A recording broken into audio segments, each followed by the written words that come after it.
अस्सलाम वालेकुम रहमतुल्लाहि व बरकातुहू। मेरा नाम है Mohammad Zafaruddin. Welcome to my channel.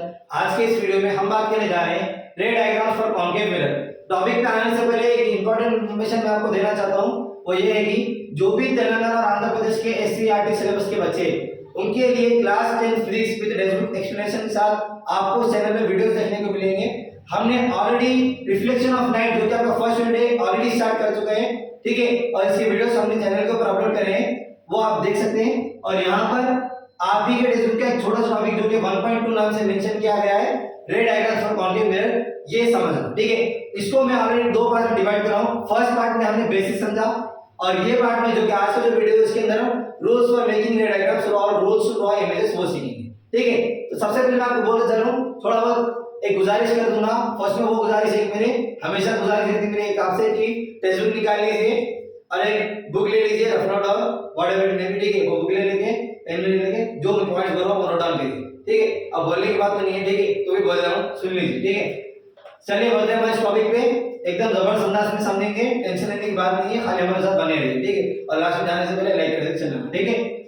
रे डायग्राम्स फॉर कॉन्केव मिरर, इसी के अंदर का टॉपिक, ठीक है, जो कि रूल्स टू ड्रॉ इमेजेस।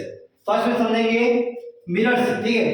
देखिए ये एक मिरर है, कौन सा मिरर है? Concave mirror. वो कैसा बोल सकते हैं कॉन्केव मिरर है? क्योंकि इसकी जो रिफ्लेक्टिंग साइड है वो इनवर्ट वाली है, वो इनवर्ट वाली है, और जो नॉन रिफ्लेक्टिंग साइड है वो शेडेड है।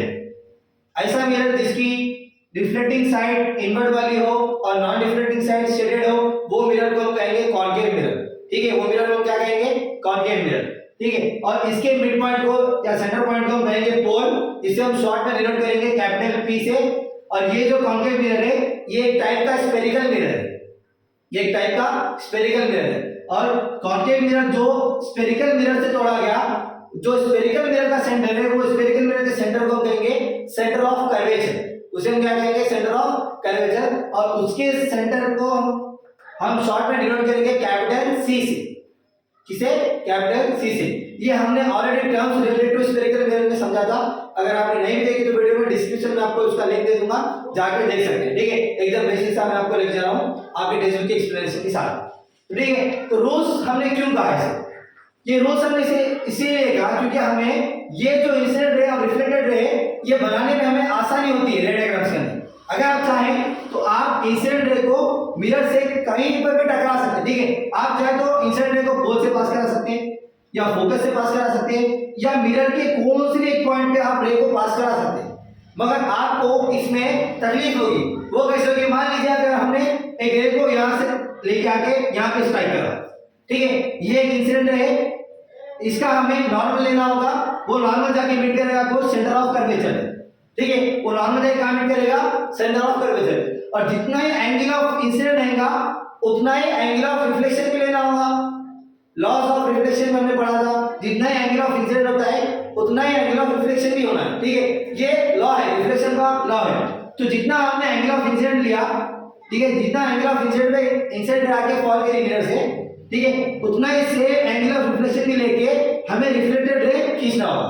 तो ये क्या है, इसमें हमें बहुत तकलीफ होती है। एक तो टाइम का टाइम चला जाएगा, और दूसरी बात इंसिडेंट रे लो, नॉर्मल लो, नॉर्मल से इंसिडेंट रे तक क्या जो एंगल है वो एंगल को मेजर करो, उसी का सेम एंगल मेजर करके रिफ्लेक्टेड रे लो। तो इसमें आपका टाइम जाएगा और इसमें आपको खाली बिलावटी की तकलीफ होगी, ठीक है। तो इसलिए हम क्या करते हैं, हम 4 रूल्स अप्लाई करते हैं। उसमें हमें रे डायग्राम बनाने के लिए बहुत सारी मदद मिलती है और हमें आसानी होती है, बिल्कुल आसानी, कुछ भी नहीं, बहुत सिंपल है, ठीक है। बहुत सिंपल रूल्स है। क्या है? एक रे लो, पैरेलल लो, फोकस से पास करेंगे। इसमें आपको नॉर्मल रे निकालने की जरूरत नहीं पड़ी, और नॉर्मल अगर निकालना भी तो क्या सारे नॉर्मल जाकर कहां मीट करेंगे? सेंटर ऑफ कर्वेचर पे। आपको एंगल मेजर करने का, नॉर्मल लेने का, ये वो करते का कुछ भी नहीं रहेंगे। किसमें? अगर आप रूल्स अप्लाई करेंगे इमेजेस बनाने में। अगर नहीं, आपकी मर्जी है कि आप कहां से भी लेना चाहते हैं तो आप ले सकते हैं, ठीक है। आपको अगर टाइम ज्यादा लेना है आप ले सकते हैं, आपको अगर तकलीफ में गिरना है तो आप गिर सकते हैं, वो आपकी मर्जी है, मेरी मर्जी नहीं। यहाँ पर आसानी आपको 4 रूल्स में होगी। आपको आसानी कितने रूल्स में होगी? 4 रूल्स में, जो कि इमेजेस बनाने के लिए आपको बहुत मदद करेगा।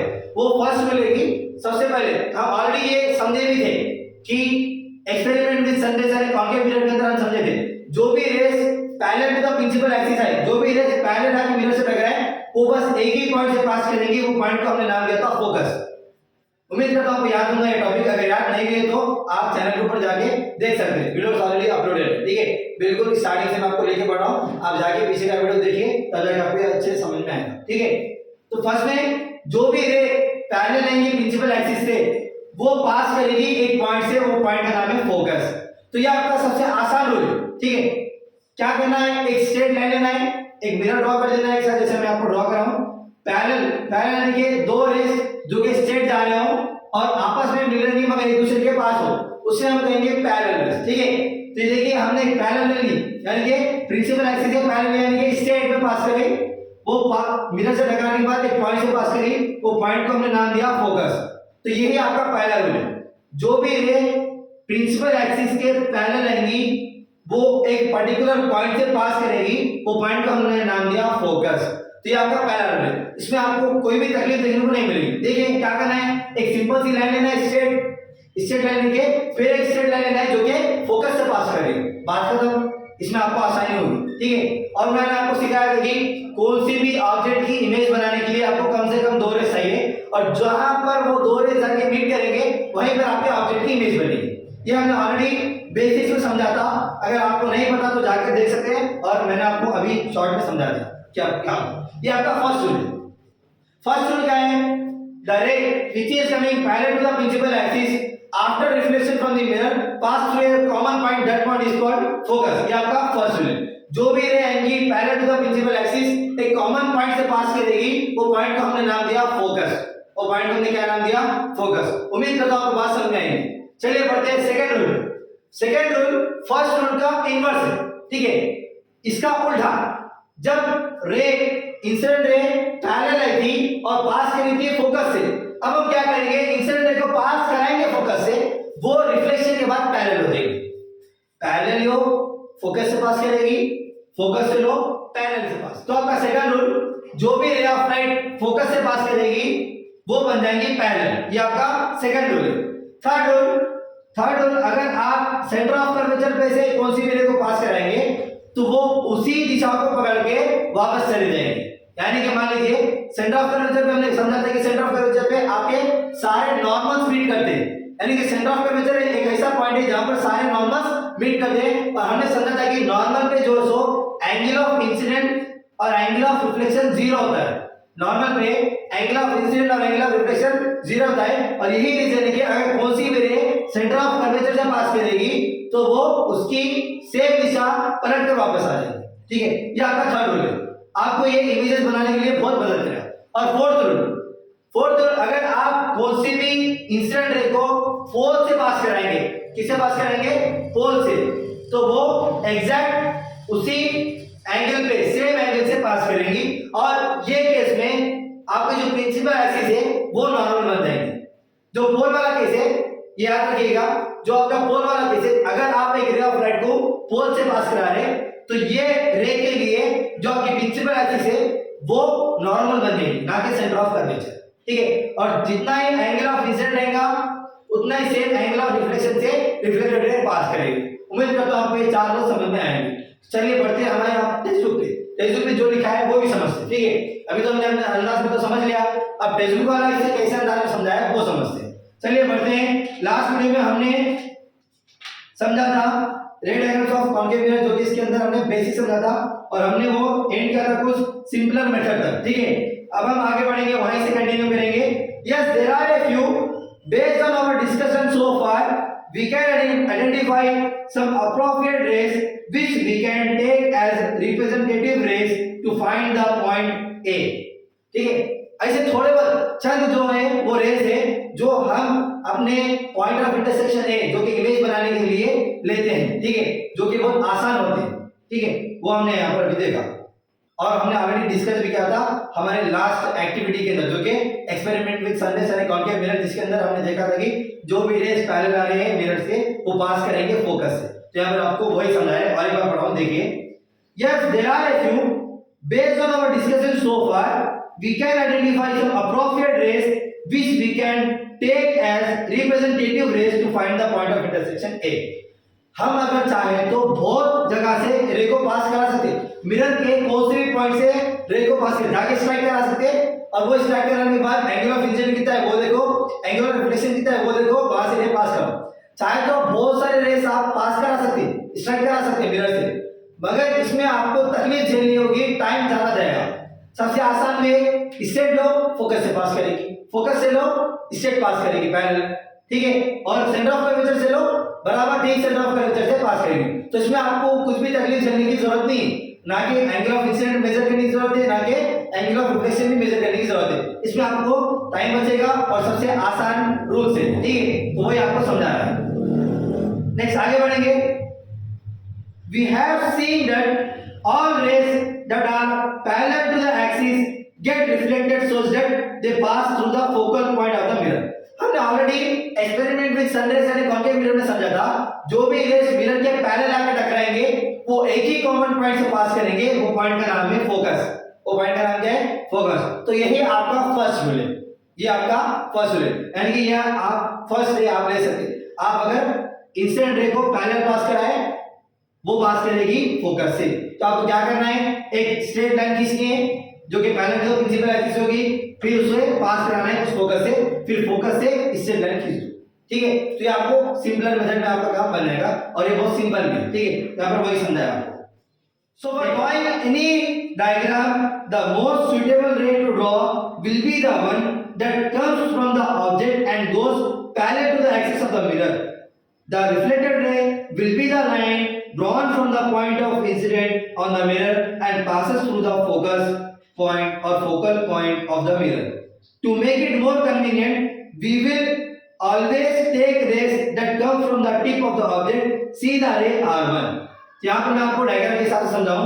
मान लीजिए कि ये एक रे है R1 जो कि parallel to the principal axis आ रही है, मिरर से स्ट्राइक करने के बाद जो पॉइंट ऑफ इंटरसेक्शन है, ठीक है, जो पॉइंट ऑफ इंसिडेंट जो पॉइंट पे स्ट्राइक करी वो पॉइंट को हम नाम दिया पॉइंट ऑफ इंसिडेंट, और वो पॉइंट ऑफ इंसिडेंट से आपकी जो रे जो कि रिफ्लेक्टेड रे जिसे हम कहेंगे, वो रे को आप पास करेगी फोकस से।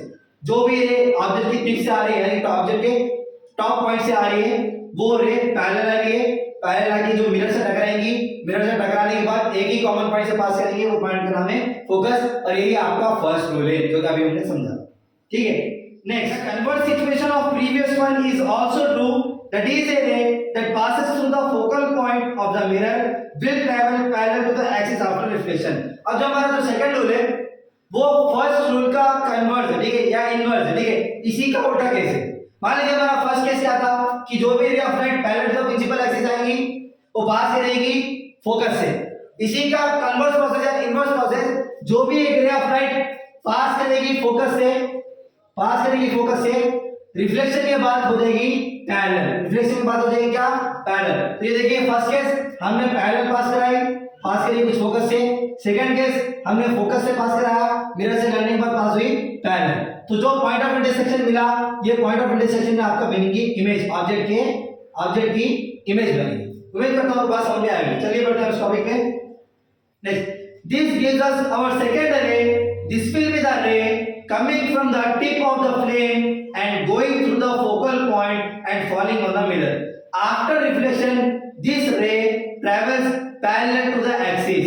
देखिए ये एक ऐसी रे है जो कि ऑब्जेक्ट के टिप से निकल रही हो, जो कि आपकी कैंडल लगी गई, ठीक है, और पास कर रही है फोकस से, मिरर से टकराने के बाद पैरेलल हो जाएगी, रिफ्लेक्शन के बाद यानी रिफ्लेक्शन करके पैरेलल हो जाएगी, रिफ्लेक्ट कर देगी, ठीक है। Next, after reflection this ray travels parallel to the axis, mirror से लड़ने के बाद पैरेलल पास करेंगे। अगर फोकल पॉइंट से पास करें तो मिरर से लड़ने के बाद पैरेलल हो जाएंगे, ठीक है। Next, so we draw the reflected ray as a line parallel to the axis coming from the point where the incident ray meets the mirror. See figure R2. See ray R2 in the figure 9. ठीक, देखिए हमने रे ली जो कि focal point से पास कर रही है, मिरर से टकराने के बाद पॉइंट ऑफ इंसिडेंट जो है वहां से पैरेलल है। फर्स्ट का केस क्या था? फर्स्ट का केस था कि पैरेलल रे लो, मिरर से लड़ने के बाद फोकस से पास करेगी। इसी का उल्टा, फोकस से पास कराओ, मिरर से लड़ने के बाद पैरेलल हो जाएगी। तो ये आसान रे है, पैरेलल लो, फोकस से लो, पैरेलल। तो ये आसान है, इसमें आपको एंगल ऑफ इंसिडेंट मेजर करने की जरूरत नहीं है, एंगल ऑफ रिफ्लेक्शन भी मेजर करने की जरूरत नहीं है, सिंपल है, और इसी को हमने रोज बोल के नाम दे दिया, ठीक है। So we draw the reflected ray as a line parallel to the axis coming from the point where the incident ray meet the mirror, ठीक है। Next, using the ray R1 and R2 and finding the point where they intersect, we know the point where the image of the tip is formed. और यही जो दो raise है जो point पे जाके मीट करेंगे वही पॉइंट पे आपकी जो ऑब्जेक्ट की टिप है वो उसकी इमेज बनेगी।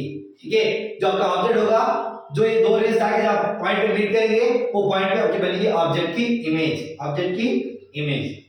There is one more ray which is convenient to draw. We have seen earlier that any ray that is normal to the surface on reflection will travel along the same path but in the opposite direction. ऐसी रे जो कि बहुत easy है और बहुत convenient है, उसी को कहेंगे। ठीक है, वो है जब हम एक रे ऑफ लाइट को सेंटर ऑफ कर्वेचर से पास कराएंगे, जब हम एक रे ऑफ लाइट को सेंटर ऑफ कर्वेचर से पास कराएंगे, हमने ऑलरेडी समझ रखा था कि सेंटर ऑफ कर्वेचर पे आपके सारे नॉर्मल जाके मिट करेंगे, यानी कि सेंटर ऑफ कर्वेचर आपका नॉर्मल। ठीक है, आप अगर सेंटर ऑफ कर्वेचर से कौन सी भी रे को मिरर से स्ट्राइक कराएंगे तो वो आपकी नॉर्मल होगी, वो आपकी नॉर्मल होगी। और नॉर्मल पे पॉइंट ऑफ इंसिडेंट जो मिला आपको वही पॉइंट ऑफ इंसिडेंट से रे पलट के वापस गुजर जाएगी। ठीक है, जहां से आएगी वहीं से चलेगी, क्योंकि नॉर्मल पे एंगल ऑफ इंसिडेंट और एंगल ऑफ रिफ्लेक्शन जीरो होता है, इसके वास्ते रे रिफ्लेक्ट नहीं करती बल्कि जो दिशा से है वही दिशा पकड़ के वापस चली जाती, डायरेक्शन बदल लेती। ऐसे आई थी पलट के टकरा के पलट के रिफ्लेक्शन में वही दिशा को पकड़ के चले जाएगी। उम्मीद करता हूं बात समझ में आएगी। ठीक है, which ray can such a one be for a spherical mirror? ठीक है, we know that a line drawn from the center of curvature to the mirror is perpendicular to the tangent at the point where the line meets the curve. So if we draw a ray coming from the tip of the object going through the center of curvature to meet the mirror, it will get reflected along the same line. This ray is shown as R3. मान लीजिए कि ये रे है R3, ये R1, R2, ये R3। ठीक है, एक ऐसी रे जो कि सेंटर ऑफ कर्वेचर से पास कर रही हो, मिरर से टकराने के बाद वही सेम दिशा से पास करेगी, वही सेम मगर अपोजिट डायरेक्शन है। ऐसे कही थी टकरा के पलट के वापस आ जाएगी। ये आपका थर्ड रूल है, ये आप पास करा सकते हैं थर्ड रूल। ठीक है, सी फिगर। ठीक, इन जनरल ए रे ट्रैवलिंग अलोंग नॉर्मल रिट्रेस इस पाथ। ऐसी कौन सी भी रे जो जनरल में अगर वो नॉर्मल से पास कर रही हो टकराने के बाद सेम वही नॉर्मल को पकड़ के वापस आ जाएंगे। ठीक है, इधर along with these three rays, the ray which come from the object and reaches the pole of the mirror is also useful in drawing ray diagram. For these ray, the principal axis is the normal. और एक रे जो कि पोल से पास करेंगी और ये रे से जो ये रे का जो नॉर्मल है वो रहेगा प्रिंसिपल एक्सिस, वो सेंटर ऑफ कर्वेचर नहीं रहेगा, वो रहेगा प्रिंसिपल एक्सिस। उम्मीद करता हूं आपको बात समझ में आएगी। चलिए मैं आपको रिवाइज कर देता हूं 4 रूल्स। सबसे पहले आप रे को पैरेलल पास कराएंगे, पैरेलल पास कराएंगे, वो मिरर से लड़ने के बाद फोकस से पास करेंगे। दूसरा केस इसी का इनवर्स, अगर आप फोकस से पास कराएंगे तो मिरर से लड़ने के बाद पैरेलल हो जाएंगे। तीसरा केस, अगर आप सेंटर ऑफ कर्वेचर से पास कराएंगे तो वही दिशा पकड़ के उन्हें पलट के वापस चले जाएंगे, क्योंकि सेंटर ऑफ कर्वेचर पे एंगल ऑफ इंसिडेंट और एंगल ऑफ रिफ्लेक्शन जीरो होता है। ठीक है, और उसके बाद फोर्थ है, अगर आप कौन सी भी रे को पोल से पास कराएंगे तो इसके लिए प्रिंसिपल एक्सिस नॉर्मल बनेगी और जितना एंगल ऑफ इंसिडेंट रहेगा उसी सेम एंगल से रिफ्लेक्टेड रे पास करेगी। उम्मीद करता हूं ये चारों समझ में आएंगी। Thank you. Subscribe to my channel my dear friends, बने रहिए हमारे साथ।